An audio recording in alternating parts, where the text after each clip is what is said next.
जादुई तोता। एक छोटे से गांव में एक गरीब परिवार रहता था। उस परिवार में रामू और उसकी बीवी सीता उसके बेटे चिंटू के साथ रहते थे। उसी गांव में एक तोता भी रहता था। उसका नाम था रघु। वो किस्मत का धनी था। जहां भी जाता वहां किसी भी चीज की कमी नहीं पड़ती थी। एक दिन रघु उड़ते उड़ते उस गरीब परिवार के घर गया। रघु सोचता है,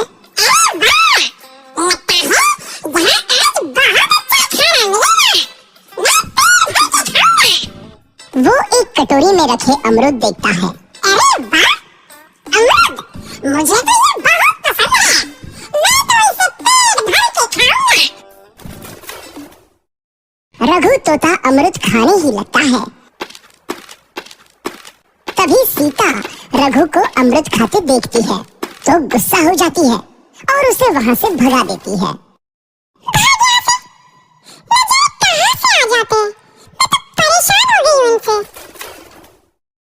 सीता के भगाने के बाद रघु चुपचाप से एक कोने में रहता है। धीरे धीरे उस परिवार की बरकत होने लगती है। एक दिन रामू और सीता खाना खाते वक्त बातें करते हैं। आजकल हमारी बहुत तरक्की हो रही है, काम भी अच्छा चल रहा है, रामू कहता है। इस पर सीता कहती है, सच कहा, भगवान हमेशा ऐसे ही हम पर मेहरबान रहे। बेटा चिंटू भी कहता है, पिताजी, मुझे खिलौना लेके दो ना, मेरे सभी दोस्तों के पास है। रामू कहता है, ठीक है, जरूर लाऊंगा। सीता कहती है, कितनी खुश है सब, मेरे परिवार को किसी की नजर ना लगे। एक तरफ ऐसी बातें होती हैं, तो दूसरी तरफ रसोई में रघु तोता भी अमरूद खाते रहता है। मजा आया, अमरूद खाया, मजा आया, अमरूद खाया, मजा आया। तभी सीता रसोई में आती है और रघु तोते को अमरूद खाते देख बहुत गुस्सा होती है। सीता रघु को बाहर निकालने के लिए पिंजरे में अमरूद रखती है। रघु जब अमरूद खाने लगता है तो पिंजरे का दरवाजा बंद हो जाता है और वो उसमें फंस जाता है।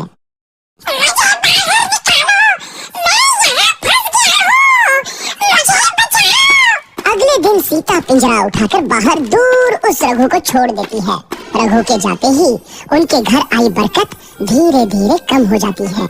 उन्हें बहुत घाटा होता है। सीता कहती है, ये क्या हो रहा है? अचानक इतना कैसे बदल गया? अभी तक तो सब कुछ अच्छा चल रहा था। रामू कहता है, लगता है भगवान हम पर रूठ गए हैं। चिंटू भी कहता है, और वो रोने लगता है और बाहर चला जाता है। कुछ दिन बाद रघु तोता फिर से उस घर में आता है।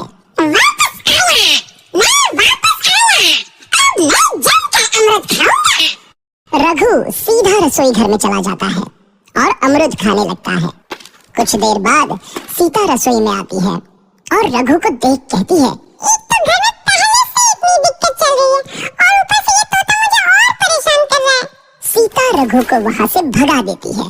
रघु उड़कर किसी कोने में छुप जाता है। कुछ दिन बाद धीरे धीरे उस घर की बरकत वापस आने लगती है। काम भी अच्छे से चलने लगता है।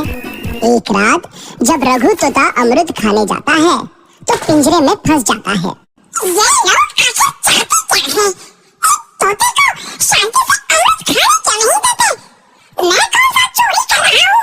बस अमरूद ही तो खा रहा हूँ। तभी रामू वहाँ आता है और पिंजरे में रघु तोते को देख उसे बाहर छोड़ देता है। ये तोता भी कितना जिद्दी है, बार बार वापस आ जाता है। जैसे ही रामू रघु को छोड़ देता है, अगले दिन से फिर से उनके घर की बरकत जाने लगती है। काम में घाटा होता है। किसी को समझ नहीं आ रहा था कि ऐसा क्यों हो रहा है। रघु तोता घर आता है तो अचानक बरकत आती है और जब रघु तोता को बाहर निकालते हैं तो बरकत चली जाती है। एक दिन सीता रघु तोते के घर आने और बाहर जाने की स्थिति पर नजर रखती है। ये तोता जब भी घर आता है तो घर में बरकत आती है और जैसे ही घर से बाहर जाता है तो उसी के साथ बरकत भी चली जाती है। कहीं ये जादुई तोता तो नहीं है? अगली बार जब ये तोता घर आएगा तो मैं इसे कहीं नहीं जाने दूंगी। सीता रघु का बहुत इंतजार करती है, लेकिन रघु तोता दोबारा उस घर में कभी नहीं आता।